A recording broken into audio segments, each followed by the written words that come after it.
Assalamualaikum warahmatullahi wabarakatuh. Kami dari kelompok 4 yang beranggotakan saya sendiri Nurmawati, BP 013, Yelsa Marzara 018, Zazali Zawarcuknia Rahab 038, Novia Arianti 007, Muklis 042, Mutiara Filda Salsabila 017, Natasha Karunisa 022, Krisna Sari 019, Muhammad Aulia Toha 008, Alvina Damayanti 028, Nur Azizah 012, Gusri Apriza 006, dan Rahmat Fadilah 032. Baiklah, kami akan mempresentasikan tentang Bryophyta dan Petriodophyta yang akan disampaikan oleh rekan-rekan saya. Assalamualaikum warahmatullahi wabarakatuh. Baiklah, di sini saya akan menjelaskan tentang materi Bryophyta atau tumbuhan lumut. Ciri dan struktur lumut. Yang pertama, berukuran kecil, kurang lebih 1-2 cm. Yang kedua, tidak memiliki akar, batang, dan daun yang sebenarnya. Yang ketiga, memiliki rhizoid. Selanjutnya, distribusi air secara difusi. Berikutnya, fotosintesis, multiseluler, dan eukariotik. Berikutnya, tak memiliki pembuluh angkut yaitu xilem dan floem. Berikutnya, memiliki atau mengalami pergiliran keturunan dari gametofit dan sporofit. Yang terakhir, reproduksi seksual dan aseksual.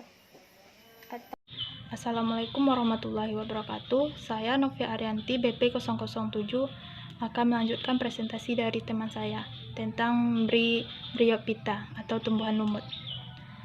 Ciri-ciri dan struktur dari tumbuhan lumut. Yang pertama, ukurannya kecil, kurang lebih 1-2 cm dan 0,5 meter.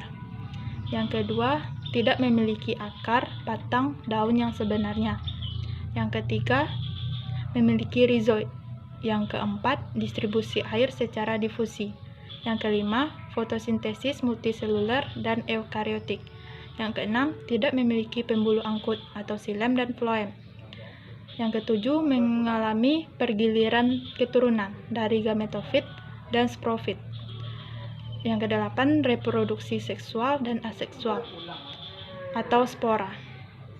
Yang selanjutnya, 3 kelas Bryophyta. Yang pertama, Bryopsida atau musci. Bisa disebut juga dengan lumut daun. Yang kedua, Hepaticida atau Hepaticae. Bisa disebut juga dengan lumut hati. Yang ketiga, Anthoceropsida atau lumut tanduk. Sekian dari saya. Assalamualaikum warahmatullahi wabarakatuh. Di sini saya akan menjelaskan ciri-ciri Bryophyta. Yang pertama, akar berupa rhizoid, bukan akar sejati, tersusun atas sederet sel. Lalu yang kedua, batang, lumut hati dan lumut tanduk tanpa batang dan tanpa pembuluh angkut. Tubuh berupa talus, irisan melintang talus ada 3. Yang pertama, selapis sel epidermis atas. Yang kedua, jaringan parenkim, tempat asimilasi. Yang ketiga, epidermis bawah, ada yang menjadi rhizoid. Lalu, lumut daun memiliki batang sederhana dengan pembuluh angkut tunggal. Yang ketiga, daun atau dimiliki lumut daun. Pipi liberal dengan 1 pembuluh angkut atau ibu tulang daun. Air masuk secara imbibisi dan didistribusikan secara difusi. Kemudian musci terbagi atas 3, yaitu yang pertama, Polytrichum commune, memiliki habitat di tempat yang lembab, berperan untuk mencegah erosi dan sekaligus untuk menyimpan air. Yang kedua, Sphagnum, memiliki habitat di tempat pegunungan dan biasa disebut dengan gambut.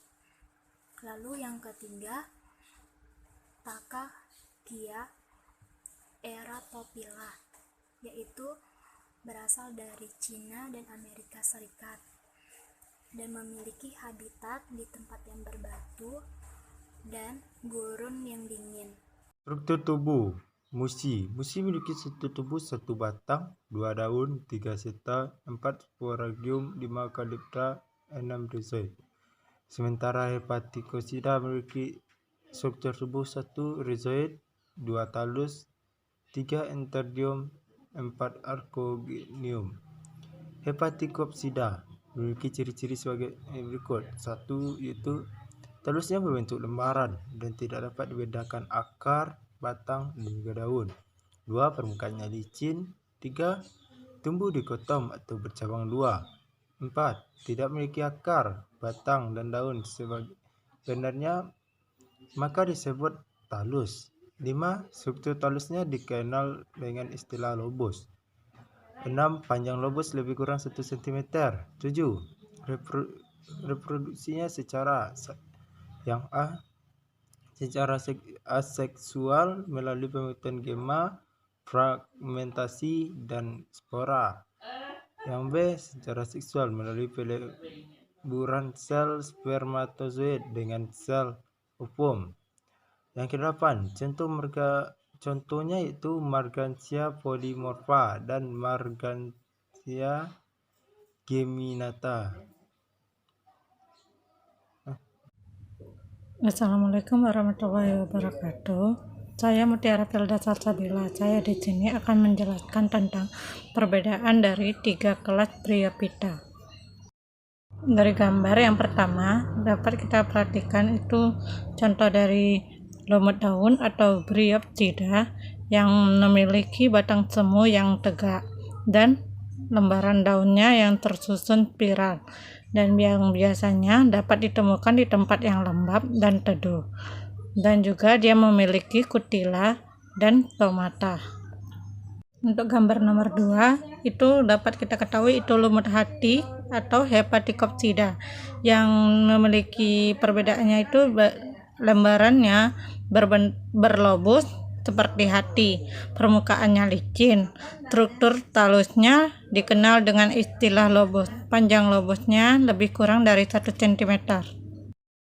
Untuk gambar yang ketiga itu lumut tanduk atau Anthocerapsida yang struktur tubuhnya hampir serupa dengan lumut hati, yang biasanya dapat kita temukan di pinggir sungai, danau, selokan.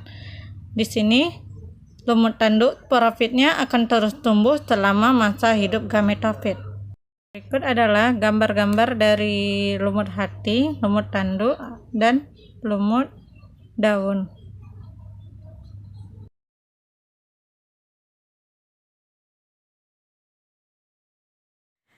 Baiklah, saya akan menjelaskan mengenai Anthocerapsida atau lumut tanduk.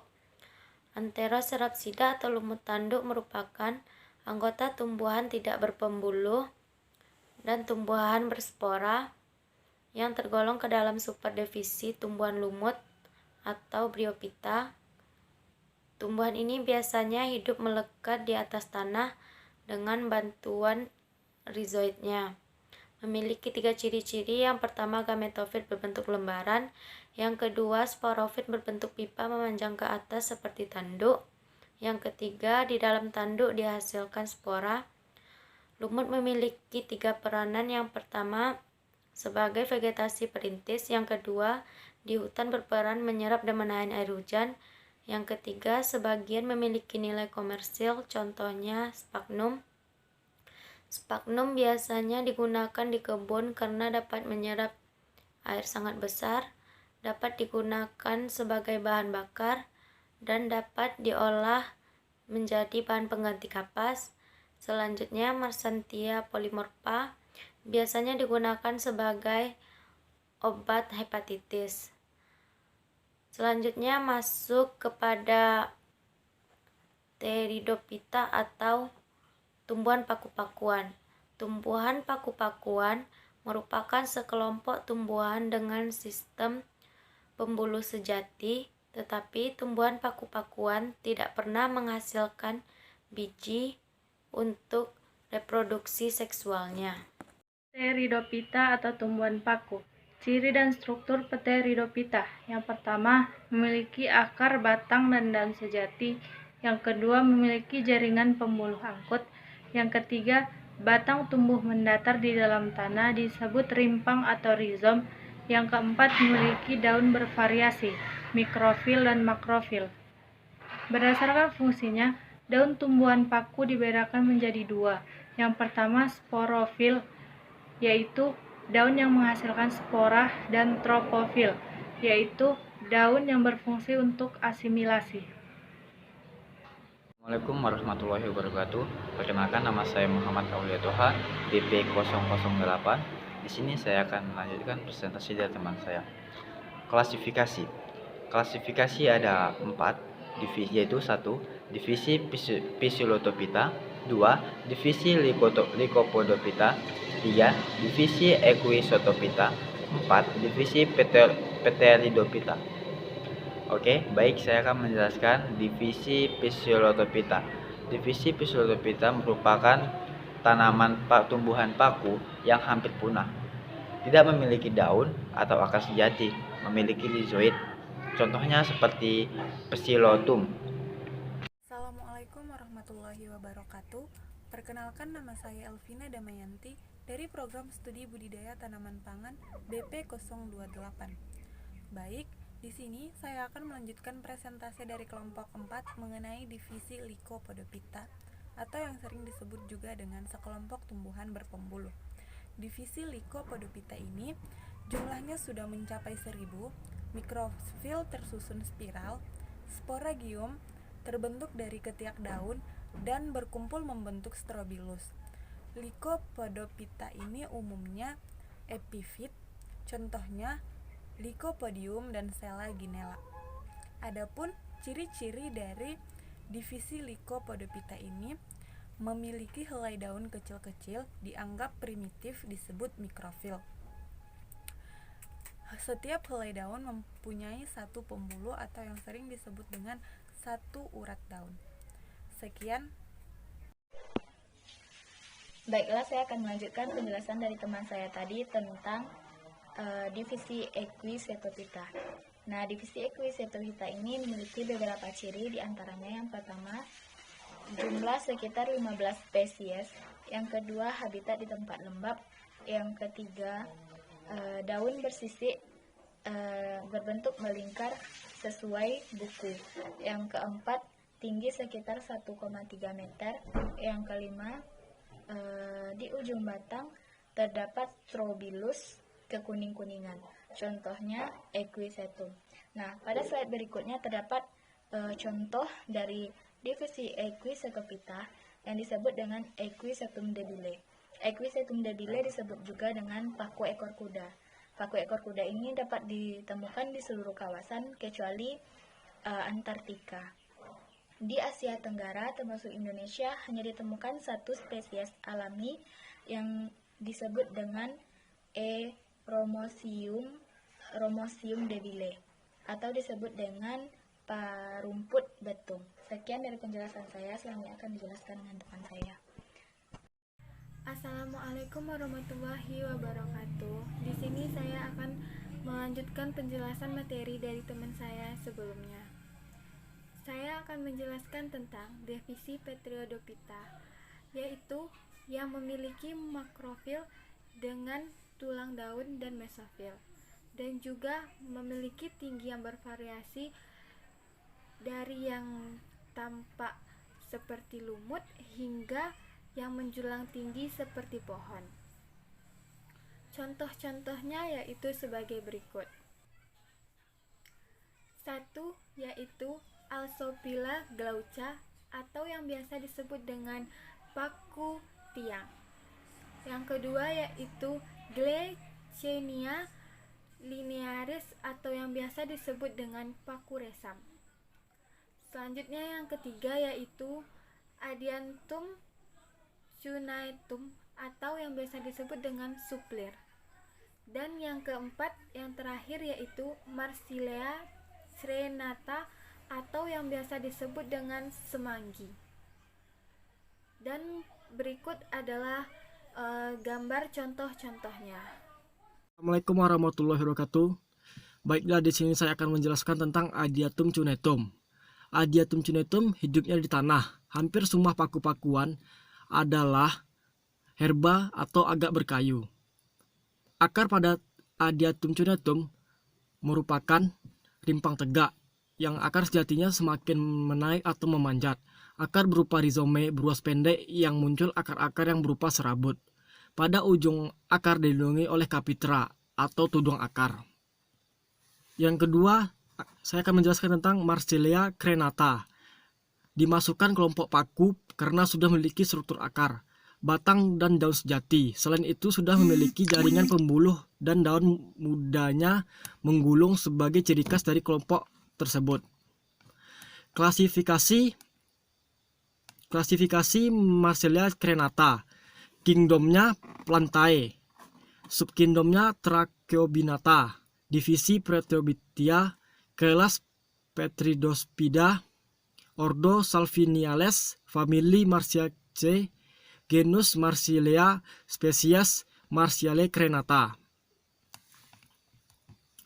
Ciri-ciri Marsilea crenata, yang pertama bentuk kecambahnya, yang kedua bentuk akarnya, yang ketiga bentuk batang. Baiklah, sekian dari kelompok kami. Jika ada salah, mohon maaf. Saya sudahi dengan Assalamualaikum warahmatullahi wabarakatuh. Dan untuk teman-teman, jangan lupa like, komen, dan subscribe. Dan jika ada yang mau bertanya, dipersilahkan.